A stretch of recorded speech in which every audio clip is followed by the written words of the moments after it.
Good morning friend, मैं सुप्रिया स्वागत करती हूँ आपका डिकोड एग्जाम में। फ्रेंड, आज डेली करंट अफेयर्स की क्लास में हम डिस्कस करेंगे 14 सितंबर से रिलेटेड जितने भी न्यूज़ हैं, जितने भी इवेंट्स हैं जो हमारे एग्जाम के लिए इंपॉर्टेंट है, हम उन्हें एक एक करके डिस्कस करेंगे। फ्रेंड, क्लास के दौरान जो भी मैं क्वेश्चंस करती हूँ आप लोग उसका बहुत अच्छा आंसर दे रहे हैं और भी लोग देना शुरू किए हैं, बहुत अच्छा लग रहा है। जिसमें अगर मैं बात करूं तो कुछ लोग डे 1 से मुझे रेगुलर आंसर कर रहे हैं, जिसमें से सौरभ जी हैं, कुलवीर जी हैं, शुभ जी हैं, ये लोग बहुत अच्छा आंसर कर रहे हैं। और कुछ बच्चे बहुत अच्छा प्रयास कर रहे हैं। अगर मैं बात करूं तो रजत जी हैं, शिलू जी, आप बहुत अच्छा कर रही हैं, बहुत अच्छा प्रयास कर रही हैं। इसी तरह बस अपनी कॉन्टिन्यूटी बनाए रखिए। राहुल जी हैं, सुरेंद्र जी हैं, योगिता जी हैं, ओम प्रकाश जी हैं, फारूक अली जी हैं, ये सारे लोग बहुत अच्छा आंसर कर रहे हैं। बस आप लोगों से मेरी यही रिक्वेस्ट है कि बस इसी तरह अपनी कंटिन्यूटी बनाए रखिए। क्लास में जो आपको बताया जाता है वो तो है ही, लेकिन जो आपको प्रैक्टिस करने के लिए दिया जाता है वो ही आपके लिए बहुत बड़ा बोनस है और सच बताऊं आपको सिलेक्शन तक वो लेके जाएगा। ठीक है, तो ऐसे ही बस अपनी कंटिन्यूटी बनाए रखें। और सच बताऊं फ्रेंड, आप लोग मेरे लिए एनर्जी हो। जब आप लोग को मैं इस तरह से देखती हूँ रिस्पॉन्स करते हुए और आप लोग को आंसर देते हुए, तो मेरे अंदर एक अलग एनर्जी आती है। आप लोग मेरे लिए मोटिवेशन हो। तो बस आप लोगों से मेरी यही रिक्वेस्ट है, ऐसी कंटिन्यूटी बनाए रखें एंड आई प्रॉमिस कि आप लोग एक दिन जरूर सफल होंगे।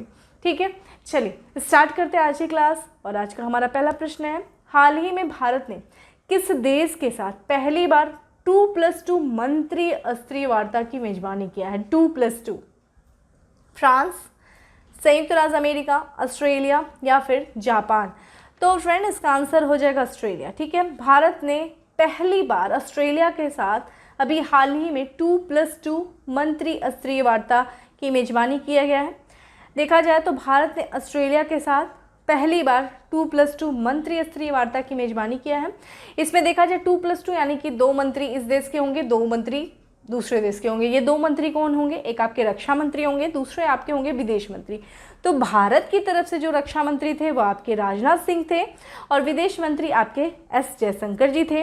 वहीं ऑस्ट्रेलिया की बात करें तो ऑस्ट्रेलिया के जो विदेश मंत्री थे वो थे मॉरिस पायने और जो वहाँ की रक्षा मंत्री थी वो हैं आपकी मीटर डट्टन जो थी वो आपकी मौजूद थी इस मंत्री स्तरीय बैठक में। ठीक है, तो फ्रेंड, ये जो बैठक हुई है 2+2 जो मंत्री स्तरीय बैठक हुई, इसमें उद्देश्य क्या है? इस बैठक के दौरान दोनों देशों के नेताओं ने आपसी हित के द्विपक्षीय, क्षेत्रीय और वैश्विक मुद्दों पर चर्चा की।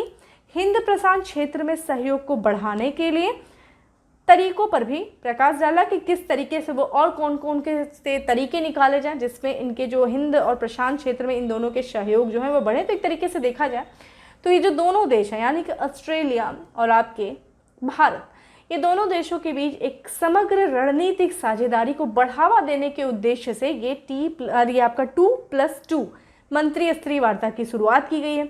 इसमें अगर देखा जाए, जैसे कि एग्जाम्पल ले लो कि दोनों देशों के बीच जो है हमने देखा कि सामरिक और जो आर्थिक सहयोग को बढ़ावा देने के लिए कौन कौन से प्रयास किए जाए, इस पर चर्चा की गई। हिंद प्रशांत क्षेत्र में जो के प्रति जो दोनों देशों का जो साझा दृष्टिकोण है उसको किस तरीके से और बढ़ाया जाए। और साथ ही साथ फ्रेंड, ऑस्ट्रेलिया में भारतीयों की संख्या जिस तरीके से बढ़ रही है, भारतीयों का प्रभाव जिस तरीके से बढ़ रहा है, तो भारतीय समुदायों का जो बढ़ता प्रभाव है इस पे भी इस मंत्री स्तरीय वार्ता को में शामिल किया गया था, इस मुद्दे को भी शामिल किया गया था। ठीक है, तो एक तरीके से यही था इस वार्ता का लक्ष्य, इस वार्ता का उद्देश्य।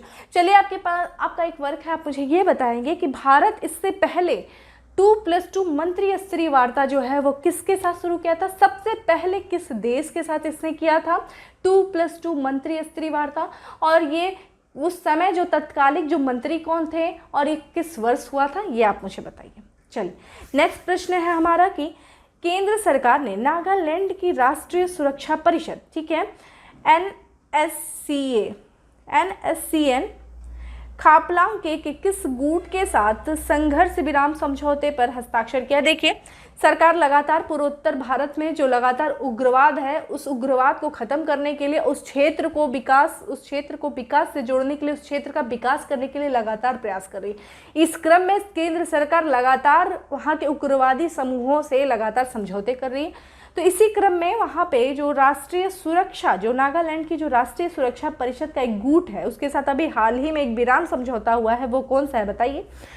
निक्की सुमी गुट, नागा गुट, एनके गुट या फिर NSCN गुट। तो फ्रेंड इसका आंसर हो जाएगा निक्की सुमी गुट। ठीक है, निक्की सुमी गुट के साथ अभी हाल ही में केंद्र सरकार ने जो संघर्ष विराम पे समझौता किया है, तो इसके बारे में बात करें तो केंद्र ने नागालैंड की राष्ट्रीय सुरक्षा परिषद NSCN के खापलांग के निक्की सुमी गुट के साथ संघर्ष विराम समझौते पर हस्ताक्षर किया है।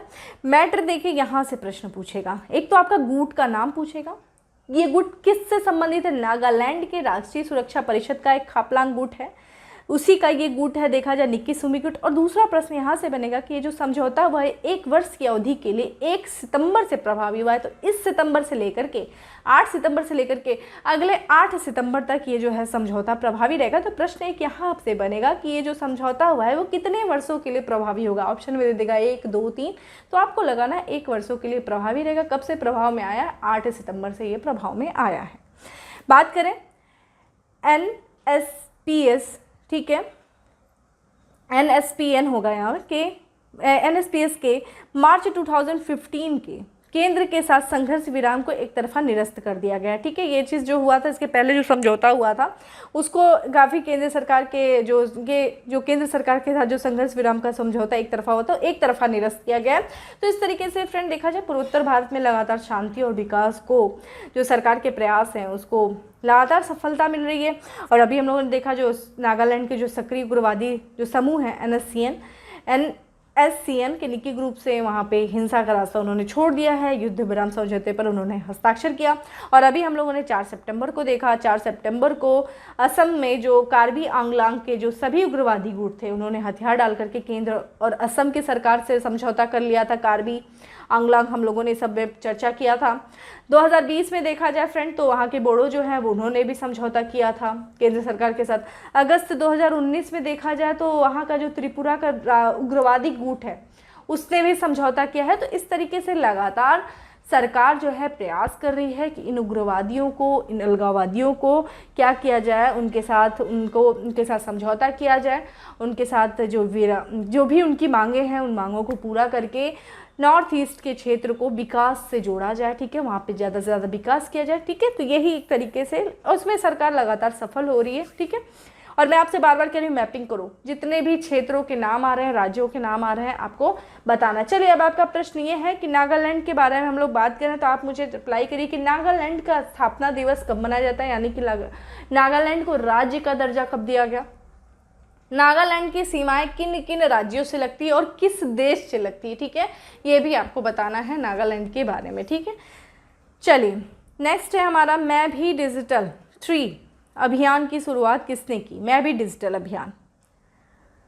आवास और शहरी मामले के मंत्रालय, इलेक्ट्रॉनिक और सूचना प्रौद्योगिकी मंत्रालय, उपयुक्त दोनों मंत्रालय या इनमें से कोई नहीं।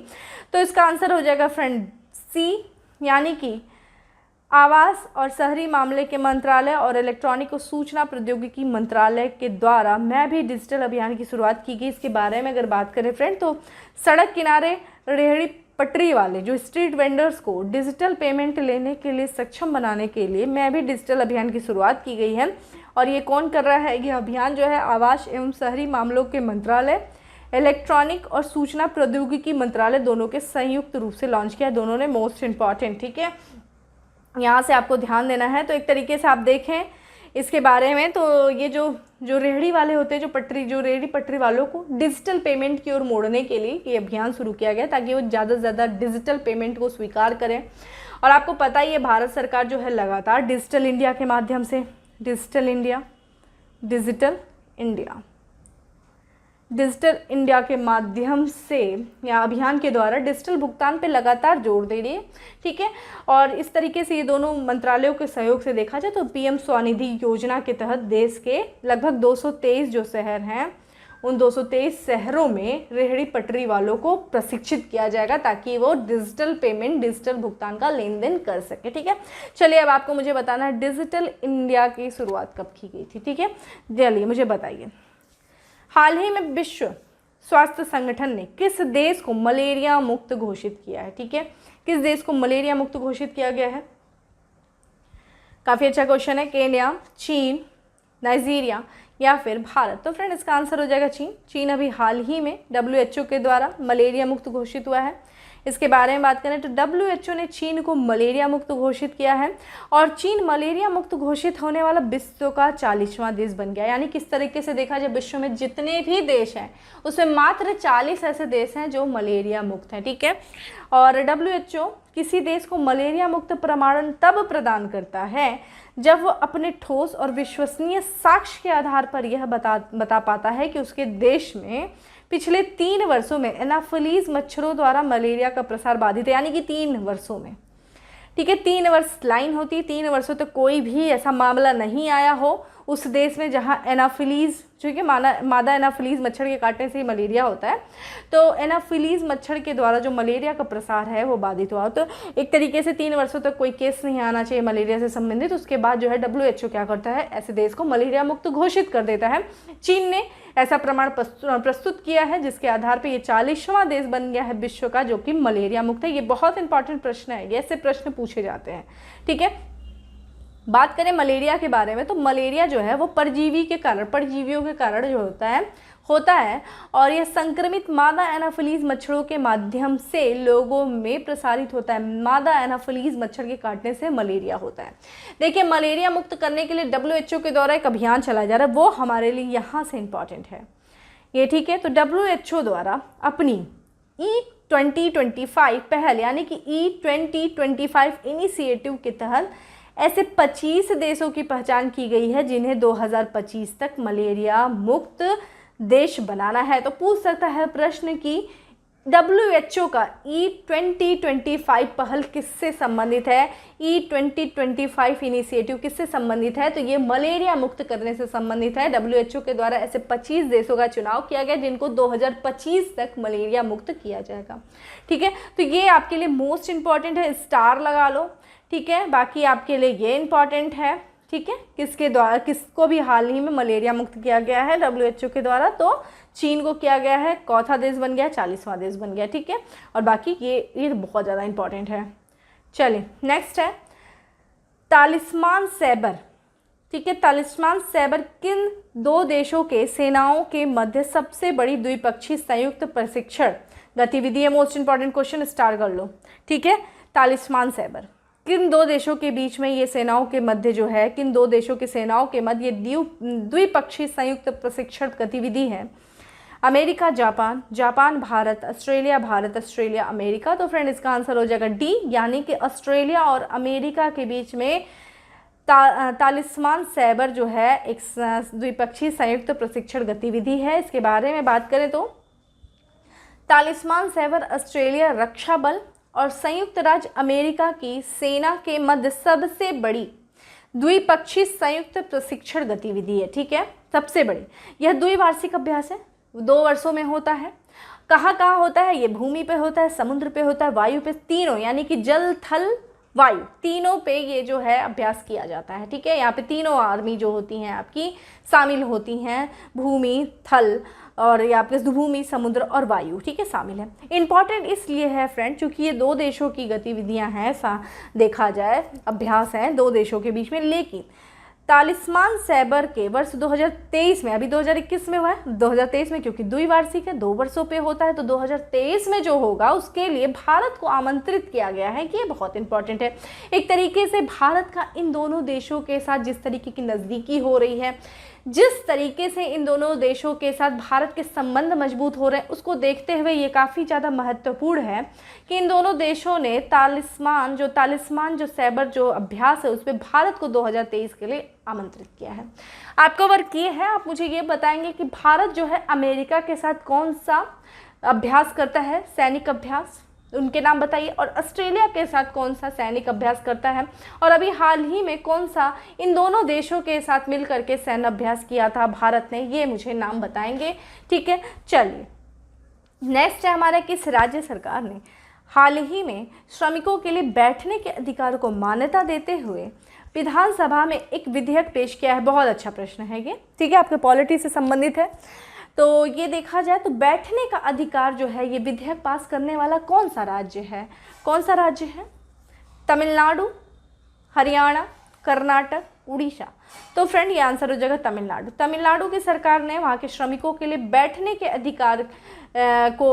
का अधिकार देने वाला एक विधेयक पेश किया है। इसके बारे में देखें तो तमिलनाडु सरकार के द्वारा एक विधेयक पेश किया गया है जिसमें बैठने के अधिकार को मान्यता दिया गया है। ये विधेयक देख लीजिए कौन सा है, ये विधेयक तमिलनाडु दुकान और प्रतिष्ठान 1947, Tamil Nadu shops and establishment act 1947 में संशोधन करने की सिफारिश करता है। यहाँ से स्टार कर लीजिए। इसके अनुसार क्या है, इस अधिकार के नियमों के अनुसार हर दुकान और व्यावसायिक प्रतिष्ठान पर कर्मचारियों की बैठने के लिए उचित प्रबंधन करने होंगे। फ्रेंड जैसा कि आप लोग जाते ही होगे, रेस्टोरेंट में जाते होगे, मॉल्स में जाते होगे, कहीं ऐसे शॉप्स पे जाते होगे तो डोर पे देखे होगे ना, जब आप एंट्री लेते होगे तो डोर पे कोई आदमी खड़ा रहता है, कोई लेडी खड़ी रहती है और आप देख रहे हो वो पूरे दिन खड़ी रहती है, पूरे दिन खड़ा रहता है। तो यार उनके पे अब दिन भर कोई खड़ा रहेगा तो उसके स्वास्थ्य पे इसका ना नकारात्मक प्रभाव पड़ेगा। इस चीज़ को ध्यान में रखते हुए तमिलनाडु की सरकार ने एक विधेयक पास किया है कि अगर कोई भी ऐसा व्यक्ति है जो कर्मचारी है, जब वो फ्री हो जाता है अपने काम से, मान लीजिए वो फ्री है, तो उसको क्या होगा कि उसको खड़ा रहना ना पड़े, तो उसके लिए वहाँ का जो दुकानदार होगा, वो जो मालिक होगा, वो क्या करेगा, ऐसे श्रमिकों के लिए बैठने की व्यवस्था करेगा, ठीक है, ताकि वो बैठ जाए, जब वो फ्री है तो वो बैठ सकें। ऐसे विधेयक को पास किया गया है तमिलनाडु की सरकार के द्वारा, ठीक है। तमिलनाडु की सरकार से पहले यानी कि तमिलनाडु सरकार ने किसी और राज्य से प्रेरणा ली है, वो राज्य है केरल। इसके सबसे प्रश्न ये पूछ सकता है कि बैठने का अधिकार देने वाला सबसे पहला राज्य कौन सा था, वो है आपका केरल है। दूसरे राज्य पे देखा जाए तो तमिलनाडु आ जाता है। तो तमिलनाडु ने पड़ोसी राज्य केरल का अनुकरण करते हुए इस कानून की शुरुआत की 2018 में। ऐसा उन्होंने बिल पेश किया जिसको 2019 में जनवरी में उन्होंने कानून बना दिया। तो बैठने का अधिकार देने वाला पहला राज्य था वो आपका केरल था। और अभी हाल ही में तमिलनाडु में वहाँ पे चर्चा चल रही है, बहुत सारे दुकानदारों के द्वारा काफ़ी ज़्यादा इसका विरोध किया जा रहा, कह रहे हैं वो कि बहुत दयालु पूर्ण टाइप का ये विधेयक है। लेकिन फ्रेंड देखा जाए तो इससे बहुत ज़्यादा जिस तरीके से वो पूरे दिन खड़े रहते हैं उससे उनके स्वास्थ्य पे बहुत नकारात्मक प्रभाव पड़ता है और ये एक तरीके से अमानवीय भी है। तो ये अच्छा काफ़ी बिल है, हमारे सरकार को भी प्रयास करना चाहिए, ठीक है। आपका काम ये है कि आप एक काम करिए कि आपके पास पॉलिटी की बुक होगी, थोड़ा सा पढ़ लीजिए, फंडामेंटल राइट्स के बारे में पढ़ लीजिए और अपना डीपीएसपी के बारे में पढ़ लीजिए, ठीक है, डायरेक्ट टू प्रिंसिपल ऑफ, ठीक है, स्टेट पॉलिसी डीपीएसपी के बारे में थोड़ा सा पढ़ लीजिए। और आप मुझे बताइए कि सोने का अधिकार किस में दिया गया, ठीक है, राइट टू स्लीप जो अधिकार मिला है वो किस में है, ठीक है। चलिए, प्रधानमंत्री नरेंद्र मोदी ने किस राज्य या केंद्र शासित प्रदेश में निर्मित सरदार धाम भवन का उद्घाटन किया, ठीक है। सरदार धाम भवन का भी उद्घाटन किया है वीडियो कॉन्फ्रेंसिंग के माध्यम से हमारे प्रधानमंत्री ने। कहाँ पे किया है? दिल्ली, उत्तर प्रदेश, गुजरात और महाराष्ट्र। देखिए नाम से ही पता चल जाएगा, सरदार भवन सरदार पटेल जी के नाम पे है तो गुजरात ही होगा। ये सब कुछ ऐसे ट्रिकी वाले क्वेश्चंस होते हैं, ज़्यादा दिमाग नहीं लगाना चाहिए।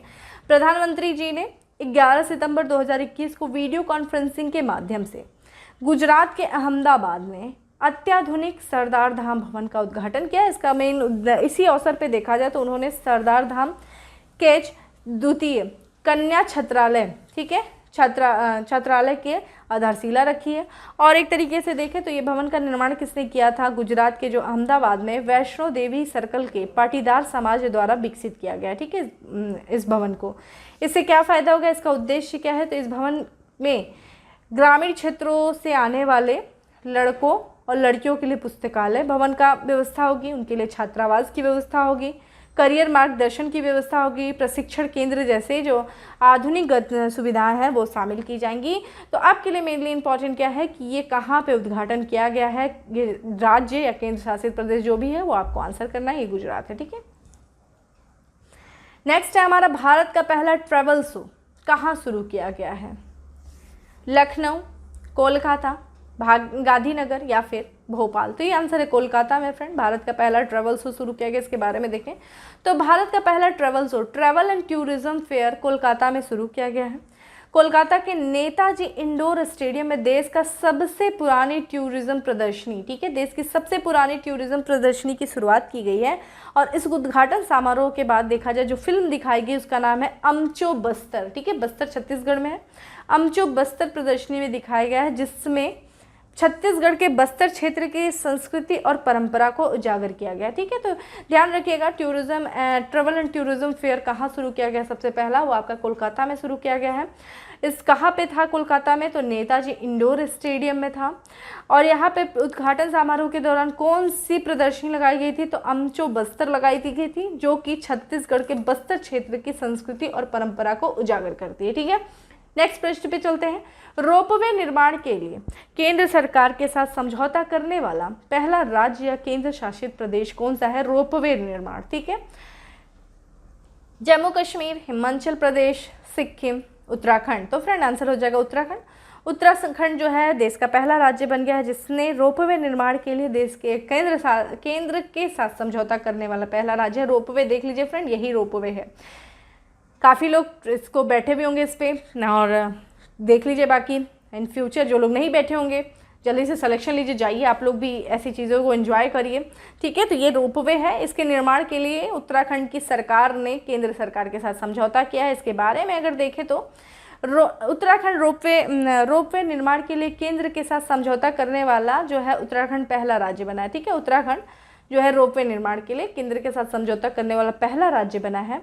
इस संबंध में उत्तराखंड सरकार ने सड़क परिवहन एवं राज्य मार्ग मंत्रालय के अनुबंध में ये किया गया है। तो फ्रेंड एक तरीके से देखें तो इसके बारे में अगर देखें तो ये जो किया गया है निर्माण का उत्तराखंड में, देखा काफ़ी वहाँ देखा जाए टूरिज़्म प्लेस है, तो वहाँ पे जो विभिन्न धार्मिक और जो साहसिक पर्यटन स्थल हैं वहाँ पे अधिक से अधिक जो है पर्यटक, अधिक से अधिक श्रद्धालु जो हैं वो सुगमतापूर्वक पहुँच सकें, और जो पर्यटन है वो जो पर्यटकों का जो साल भर आवागमन हो सके, इस सब के लिए वहाँ की सरकार जो है ऐसी चीज़ों पर ज़्यादा से ज़्यादा ऐसी चीज़ों का निर्माण कर रही है। आपको पता ही उत्तराखंड में देखा जाए तो वो एक तरीके से पर्यटन आधारित वहाँ की अर्थव्यवस्था है।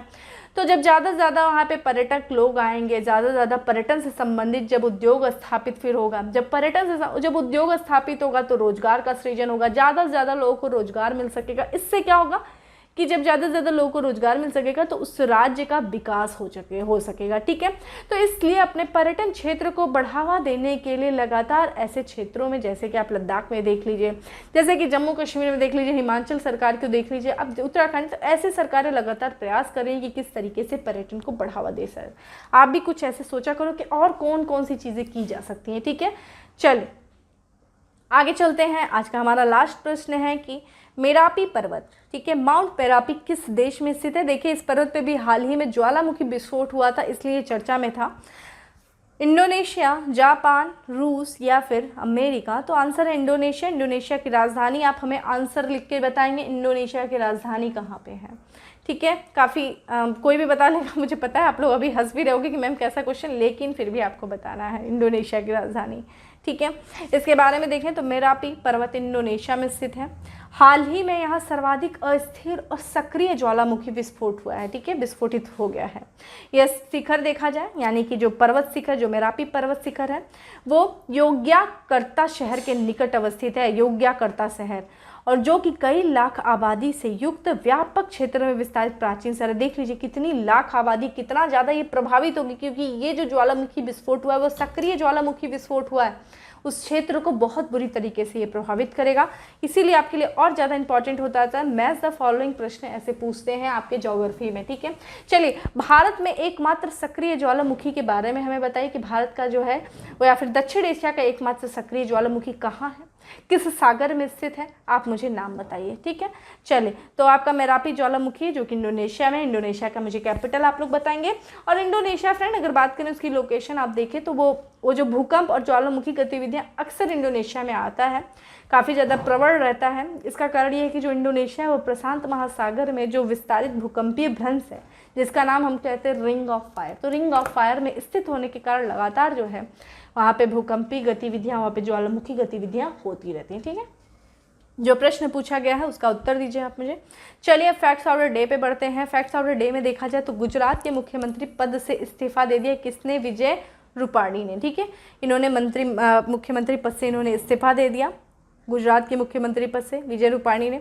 सरकार ने दवाओं, सौंदर्य प्रसाधनों और चिकित्सा उपकरणों के लिए एक नया कानून बनाने के लिए एक समिति का गठन किया। इस समिति की अध्यक्षता किसने की है? डॉक्टर वीजी सोमानी के द्वारा इस समिति की अध्यक्षता की गई है। किस लिए? जो दवाओं, सौंदर्य प्रसाधनों और चिकित्सीय उपकरणों के लिए जो नया कानून बनाने के लिए एक समिति का गठन किया गया है, उस समिति की अध्यक्षता कौन कर रहा है? Doctor V G Somani. इंपॉर्टेंट है ये। इंटरनेशनल रोड फेडरेशन के इंडिया अध्यक्ष के रूप में किसे नियुक्त किया गया है? सतीश पारेख को नियुक्त किया गया है। नेक्स्ट है, यूनाइटेड स्टेट्स के वैज्ञानिकों ने सबसे पुरानी बर्फ की खोज कर दी है और ये सबसे पुरानी जो बर्फ मिली है वो अंटार्कटिका महाद्वीप में है। ठीक है, अंटार्कटिका महाद्वीप में है। दक्षिण दक्षिण सहयोग के लिए अंतर्राष्ट्रीय दिवस कब मनाया जाता है? 12 सितंबर को मनाया जाता है दक्षिण दक्षिण सहयोग के लिए। प्रसिद्ध कार निर्माण कंपनी ने भारत में अपना कारोबार बंद कर दिया। अभी हाल ही में एक निर्माण कंपनी थी जिसने कारोबार, उसका काफ़ी ज़्यादा लॉस हो रहा था, तो उसने अपना निर्माण जो है वो बंद कर दिया, अपना कारोबार बंद कर दिया। वो है फोर्ड। ठीक है, फोर्ड ने जो है अपना इसने अपना कारोबार बंद कर दिया। क्वेश्चन ये है कि फोर्ड जो है वो किस देश से संबंधित जो है वो कंपनी है, कहाँ की है ये फोर्ड? ठीक है, आप मुझे ये बताएंगे। नेशनल फर्टिलाइजेशन लिमिटेड ने एक नए अध्यक्ष और प्रबंधक निदेशक बने हैं। कौन बने हैं? निर्लेप सिंह राय नेशनल फर्टिलाइजर्स लिमिटेड के अध्यक्ष और प्रबंधक नियुक्त किए गए हैं, निदेशक बने हैं, जिनका नाम है निर्लेप सिंह राय। हाल ही में ट्विटर के द्वारा एक नया फीचर लॉन्च किया गया जिसका नाम है सुपर फॉलो। ठीक है, सुपर फॉलो किसके द्वारा लॉन्च किया गया है? ये ट्विटर के द्वारा। ये क्या है? एक नया फीचर है सुपर फॉलो। संसदीय आउटरीच कार्यक्रम का उद्घाटन किसके द्वारा किया गया? लोकसभा अध्यक्ष ओम बिरला के द्वारा संसदीय आउटरीच कार्यक्रम का उद्घाटन किया गया। Horizon work rooms app launch किया गया फेसबुक के द्वारा। देखिए, ऐसे प्रश्न बहुत पूछता है, खासकर पीसीएस आरओ वगैरह में ना, ये सब हॉरिजन वर्क रूम ऐप जो है किसने लॉन्च किया? फेसबुक के द्वारा। सुपर फॉलो फीचर जो है किसके द्वारा लॉन्च किया गया? ट्विटर के द्वारा। ऐसे प्रश्न बहुत पूछता है। ये था हमारा फैक्ट्स ऑफ द डे। आइए हम लोग उत्तर प्रदेश स्पेशल देख लेते हैं। उत्तर प्रदेश स्पेशल की बात करें फ्रेंड, तो स्वतंत्र भारत में उत्तर प्रदेश के जो पहले मुख्यमंत्री पंडित गोविंद बल्लभ पंत की जयंती मनाई गई वो है 10 सितंबर को। ठीक है, गोविंद बल्लभ पंत की जयंती मनाई जाती है। ये उत्तर प्रदेश, स्वतंत्र भारत के जो उत्तर प्रदेश था उसके प्रथम मुख्यमंत्री थे। ठीक है, राष्ट्रपति रामनाथ कोविंद ने राष्ट्रीय विधि विश्वविद्यालय की आधारशिला रखी कहाँ पे? प्रयागराज के झालवा क्षेत्र में। ठीक है, प्रथम जो है राष्ट्रीय विधि विश्वविद्यालय की जो आधारशिला रखी गई राष्ट्रपति के द्वारा कहाँ पे रखी गई है? प्रयागराज के झालवा क्षेत्र में। स्मार्ट सिटीज़ अवार्ड 2020 में उत्तर प्रदेश को स्थान प्राप्त हुआ प्रथम। ठीक है, स्मार्ट सिटीज़ अवार्ड 2020 में उत्तर प्रदेश को कौन सा स्थान प्राप्त हुआ है? प्रथम स्थान प्राप्त हुआ है। लोगों को बेहतर स्वास्थ्य सुविधाएं प्रदान करने के लिए हेल्थ एटीएम स्थापित करने की योजना बनाने वाला राज्य कौन सा? उत्तर प्रदेश। ठीक है, तो हेल्थ एटीएम स्थापित करने की योजना बनाने वाला राज्य कौन सा है? उत्तर प्रदेश।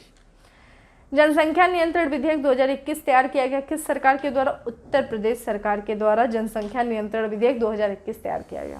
राज्य का पहला हस्तशिल्प पार्क कहाँ हस्तशिल्प पार्क जो है स्थापित किया जा रहा है? वो यमुना एक्सप्रेसवे के सेक्टर 29 में। ठीक है, पहला हस्तशिल्प पार्क यमुना एक्सप्रेसवे के सेक्टर 29 में स्थापित किया जा रहा है। तो इस तरीके से फ्रेंड हमारे जितने भी क्वेश्चन थे हम लोगों ने डिस्कस किया, फैक्ट्स ऑफ द डे देखा और मैंने बहुत सारे क्वेश्चंस आप लोगों से किया। मुझे पता है आप लोग अच्छा रिस्पांस करोगे, अच्छा आंसर करोगे, मुझे बिल्कुल पता है। फ्रेंड थोड़ा सा और भी आप लोग जो है वीडियोस को शेयर करो, थोड़ा और व्यूज़ बढ़ाओ, थोड़ा लाइक्स बढ़ाओ और कमेंट को थोड़ा और करो। मुझे आंसर करो, जितने लोग हो जितना ज़्यादा एक ही आंसर करो। मैं ये नहीं कह रही कि अगर मैं 5 क्वेश्चन की हूँ तो 5 में 5 आंसर करो, लेकिन एक करो ना, एक करो, आज एक करो कल 2 करना, फिर ऐसे ही बढ़ाओ ना, लेकिन करो, आप जरूर से करो। ठीक है फ्रेंड, तो अपने इस तरह से प्रयास करो। हाँ, कल आपकी क्लास ऑफ है करंट अफेयर्स की। ठीक है, तो कल हम आपका इसके बाद है जो नेक्स्ट डे फिर हम मिलेंगे, तो कल ऑफ रहेगी आपकी क्लास। तब तक जितने भी आपको क्वेश्चंस दिए गए हैं उन सारे क्वेश्चंस को आप रिवीजन करो एक साथ। ठीक है, फिर मिलेंगे अपने नेक्स्ट क्लास में। तब तक के लिए bye, have a good day, stay safe and stay happy.